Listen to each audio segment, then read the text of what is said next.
আমরা এখানে ধোসা নিয়ে নিয়েছি, ধোসা দিয়েছে। এটা কিসের চাটনি দিয়েছে গো? নারকেল। নারকেল বাদাম দুটোই রয়েছে।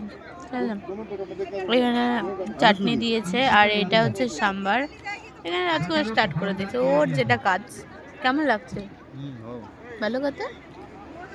আমি খেয়ে দেখি এবারে কেমন লাগছে। এই তোমার স্পুন এখানে দিয়েছে।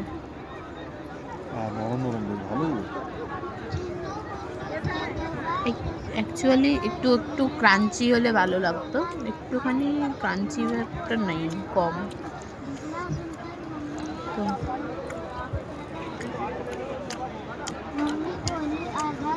এরকম ভালো